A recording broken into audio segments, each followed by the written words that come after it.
And welcome back to Square Off. You could call it a campaign kickoff. Governor Doug Ducey will deliver his fourth State of the State speech Monday, likely looking back on 3 years in office and ahead to a year when he's running for a second term.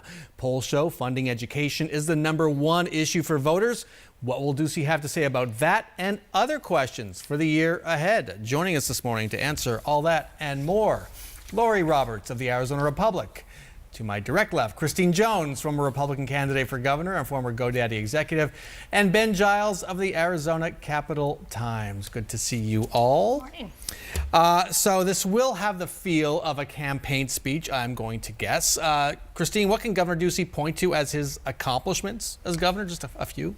So the big things are he's fulfilled his campaign promise never to raise taxes and to find a tax reduction each year, and he's been in office. Obviously, he's going to look to additional funding for education without raising taxes. I think economic development will be a big theme there. He'll probably announce some additional either companies or jobs that are going to be created, focus on autonomous vehicles and the open for technology business and those sorts of things. I think it'll be very positive around the business as a government running at the speed of business, which is one of the things that he loves to tout, and I think that much will be very positive. What's so interesting is in that list, school voucher expansion isn't on it, and yet his team, they're quite proud of that, aren't they?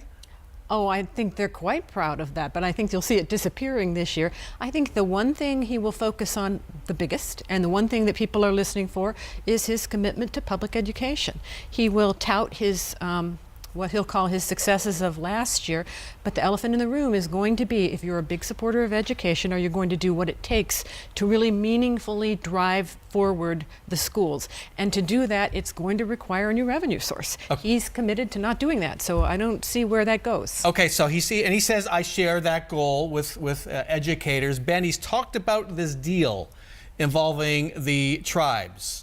Who need to renew the game. They need to renew the gaming compact, and there's some talk of some kind of, I don't know how it would work, a trade, a little more money from the gaming compact to schools. What do we know about that?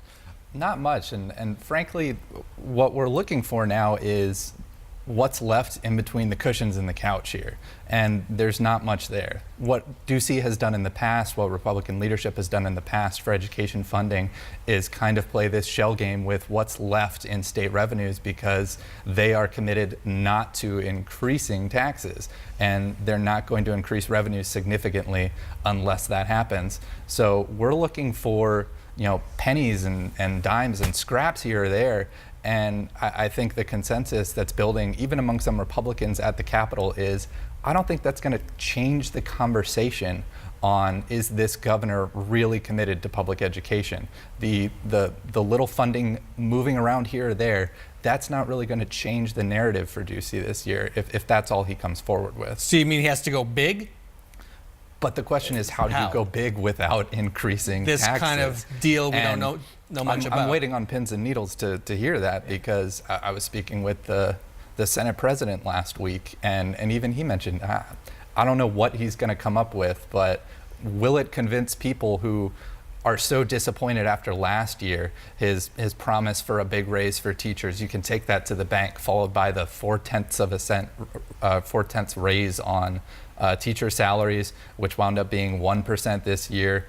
Presumably a stipend, 1%. not a raise. A stipend, yes, that's how it was put forward by the school districts, because of the way they insisted the funding be implemented. So all of that has left a really bad taste in the education community's mouth, and we'll see what the governor has to say on Monday to maybe change their tune. Other big questions he's got to answer in this speech that are still out there.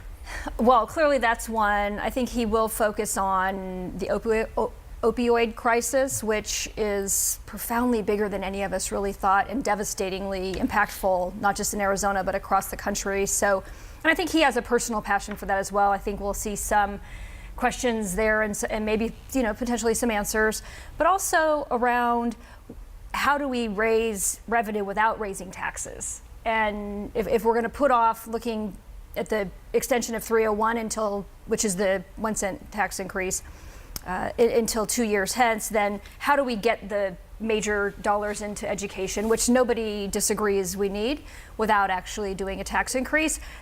Maybe, as Ben says, it's a shell game, but I think that's what we have to have an answer for. And maybe It's doing tough. another tax cut at the same time. Well, it's a shell game without a little prize under any of the little shells. It is an inescapable fact that we are now spending, when adjusted for inflation, something on the order of $800 per student less than we spent a decade ago to educate children.